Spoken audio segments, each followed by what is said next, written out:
కౌన్ బనేగా కమల సారథి.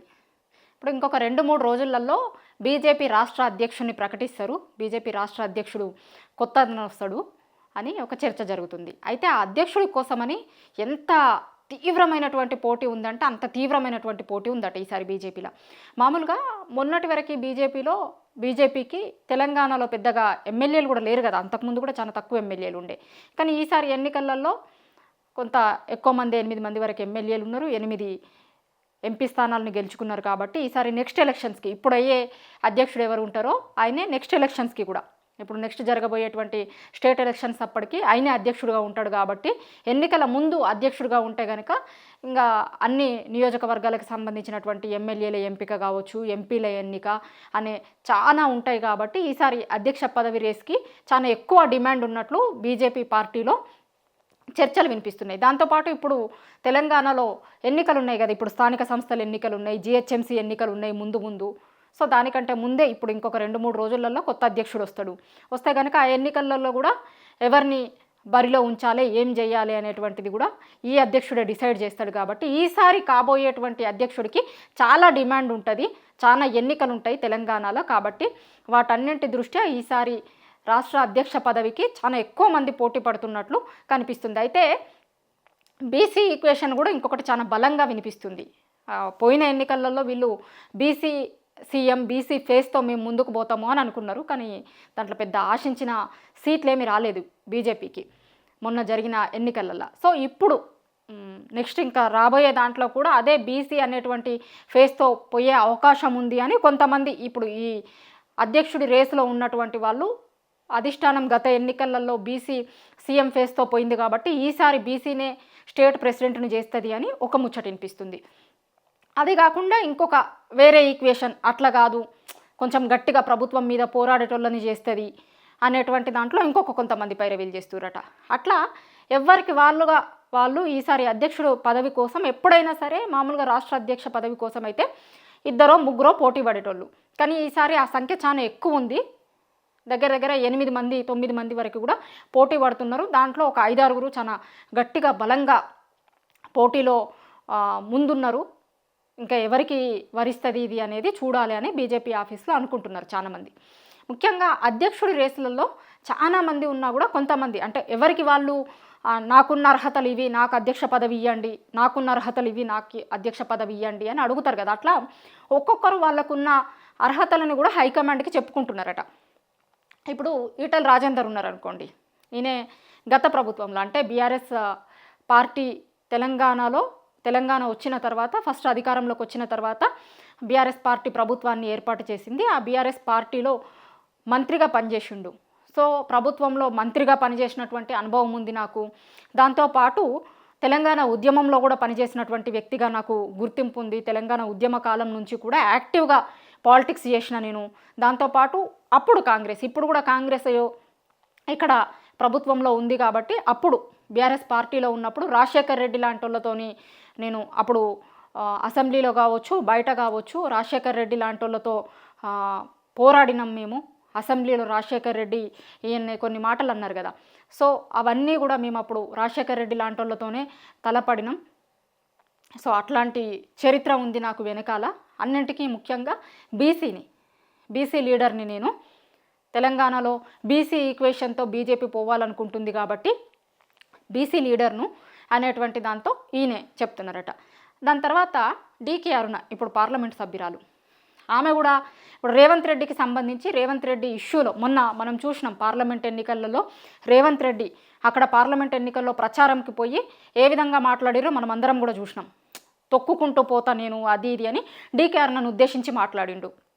సరే అక్కడ నన్ను గెలవనీయకుండా చాలా ప్రయత్నాలు చేసిండు రేవంత్ రెడ్డి అని చాలా సందర్భాలలో డీకే అరుణ ఓపెన్గానే చెప్పారు. అంటే చిట్చాట్లలోనో మామూలుగా వెనకాలనో ఆఫ్ ది రికార్డులలో కాదు, ఎన్ని ప్రయత్నాలు చేయాలనో అన్ని ప్రయత్నాలు చేసిరు. ఒక మహిళలను కూడా చూడకుండా ఇష్టం వచ్చినట్టు మాట్లాడిండు. అయినా ప్రజలు తగిన బుద్ధి చెప్పిర్రు. డీకే అరుణ అయితేనే మా నియోజకవర్గానికి మంచి జరుగుతుంది అని జనం నన్ను గెలిపించారు. ఎందుకంటే సీఎం సొంత జిల్లా మహబూబ్ నగర్కి కాబట్టి దాన్ని చాలా ప్రెస్టీజియస్గా తీసుకుంది కాంగ్రెస్ పార్టీ కూడా. సీఎం రేవంత్ రెడ్డి కూడా ఆ జిల్లాని చాలా ప్రెస్టీజియస్గా తీసుకొని ఎట్టి పరిస్థితుల్లో డీకేఆర్న గెలవద్దు అని చూసినా కూడా నేను ఆ కుట్రలన్నింటినీ కూడా తట్టుకొని గెలిచిన కాబట్టి, ప్లస్ మహిళను అనేటువంటి దాంతో కూడా నాకు స్టేట్ ప్రెసిడెంట్ ఇవ్వండి అని డీకేఆర్న మరి ఆమె తరపున ఆమె హైకమాండ్ని అడుగుతున్నారట. అరవింద్ నిన్న మొన్న పసుపు బోర్డు ప్రకటించినారు కదా, పసుపు board equation, BC, Munnuru Kapu సామాజిక వర్గము. గతంలో బండి సంజయ్ ఇదే మున్నూరు కాపు సామాజిక వర్గం నుంచి బీజేపీ స్టేట్ ప్రెసిడెంట్గా ఉండే కదా. సో ఈసారి నేను అదే సామాజిక వర్గానికి చెందినటువంటి లీడర్ని కాబట్టి నాకు ఇవ్వండి ఈసారి అని ఆయన అడుగుతున్నాడట. అట్లనే రఘునందన్ రావు కూడా నాకేం తక్కువ, ఏం తక్కువ పోయింది, నాకు ఇవ్వండి, నాకున్నటువంటి అర్హతలు ఇవి, ఇగో నాకు ఇవ్వండి ఈసారి అధ్యక్షుణ్ణి అని ఆయన అడుగుతున్నారట. రామచంద్రారెడ్డి గతంలో మాజీ ఎమ్మెల్సీగా ఉండే ఈయనే. సో ఆర్ఎస్ఎస్ బీజేపీలో చాలా రోజుల నుంచి ఉన్నారు, ఆర్ఎస్ఎస్తో కూడా చాలా మంచి సంబంధాలు ఉంటాయి ఈయనకి అని అంటారు. ఆర్ఎస్ఎస్తో కూడా చాలా మంచి సంబంధాలు ఉన్నాయి అని. ఎందుకంటే బీజేపీలో అధ్యక్షుడు కావాలన్నా కూడా బీజేపీ పాలిటిక్స్ అంతా కూడా కొంత ఆర్ఎస్ఎస్తో ముడిపడి ఉంటాయి కాబట్టి, పార్టీతోనే కాకుండా ఆర్ఎస్ఎస్తో కూడా మంచి సంబంధాలు ఉన్నాయి నాకు కాబట్టి నాకు ఇవ్వండి, నన్ను స్టేట్ ప్రెసిడెంట్గా ప్రకటించండి అని ఆయన. వీళ్ళే కాకుండా ఇంకా మేము కొంతమందిని ఇప్పుడు పెట్టినాం, కానీ వీళ్ళే కాకుండా కామారెడ్డి ఎమ్మెల్యే ఉన్నాడు కదా, కామారెడ్డి ఎమ్మెల్యే కూడా అక్కడ కామారెడ్డిలో ఇద్దరు సీఎంలని, అంటే బీఆర్ఎస్ పార్టీకి సంబంధించి మాజీ సీఎం కేసీఆర్ అక్కడ పోటీ చేసిరు, తర్వాత రేవంత్ రెడ్డి కూడా పోటీ చేసిరు. సో ఇద్దరిని ఓడించి నేను అసెంబ్లీకి వచ్చిన కాబట్టి నాకు ఇవ్వండి, స్టేట్ ప్రెసిడెంట్కి ఇంతకంటే పెద్ద అర్హత ఏముంటుంది, మాజీ సీఎంని ఇప్పటి సీఎంని ఇద్దరిని ఓడించిన కాబట్టి నాకు ఇవ్వండి స్టేట్ ప్రెసిడెంట్ అని ఆయన అడుగుతున్నారట. సో ఇట్లా ఎవ్వరికి వాళ్ళు మాకున్నటువంటి అర్హతలు ఇవి, మమ్మల్ని మాకు ఇయ్యిర్రి అని ఎవరికి వాళ్ళు అడుగుతున్నారు అని చెప్తున్నారు. అయితే వాళ్ళు చెప్పినటువంటి దాని ప్రకారమే ఇంకొక 2-3 రోజులలో కొత్త అధ్యక్షుడిని వాళ్ళు ప్రకటించాలి. సో ఏ ఈక్వేషన్ని పరిగణలోకి తీసుకుంటారు, ఏ ఈక్వేషన్ ప్రకారం ఇక్కడ అధ్యక్షుడిని ప్రకటిస్తారు అనేటువంటిది కొంత ఇంట్రెస్ట్గా మారింది. ఇప్పటి వరకైతే ఉన్నటువంటి దాని ప్రకారం ఒక బీసీ సామాజిక వర్గానికి సంబంధించినటువంటి నేతకే బీజేపీ అధ్యక్షుడి పగ్గాలు వస్తాయి అనేటువంటి ప్రచారం అయితే చాలా ఎక్కువ జరుగుతుంది. కానీ మామూలుగా ఎట్లుంటుందంటే ఢిల్లీలో హైకమాండ్ ఉన్నటువంటి పార్టీలకు ఎప్పుడైనా ఏ క్షణమైనా కూడా అంటే అనుకున్నటువంటి పేరు అక్కడ అనుకున్న పేరు ఇక్కడికి చేరేంత వరకు కూడా మారిపోయే పరిస్థితులు చాలా ఉంటాయి, మారిపోయేటువంటి సందర్భాలు చాలా ఉంటాయి. కాంగ్రెస్ పార్టీలో అయితే అక్కడ నుంచి హైకమాండ్ నుంచి ఒక లెటర్ వచ్చేంత లోపలికే ఇక్కడికి చేరేంత లోపలనే సీఎంలు కూడా మారిపోయే పరిస్థితులు ఉంటాయి. ఇక్కడికి అంటే చాలా స్టేట్లలో హైకమాండ్ డిసైడ్ చేస్తుంది, అక్కడ సీఎంలను సీల్డ్ కవర్లో సీఎంలను పెట్టి పంపిస్తారు కాబట్టి ఒక పేరు అనుకున్న తర్వాత అది ఆ స్టేట్కి పోయేంత లోపలే ఆ పేర్లు కూడా మారుతాయి. సీఎం అభ్యర్థుల పేర్లు కూడా మారినటువంటి సందర్భాలు చాలా చూసినాం, మనం గతంలో చాలా విన్నాం.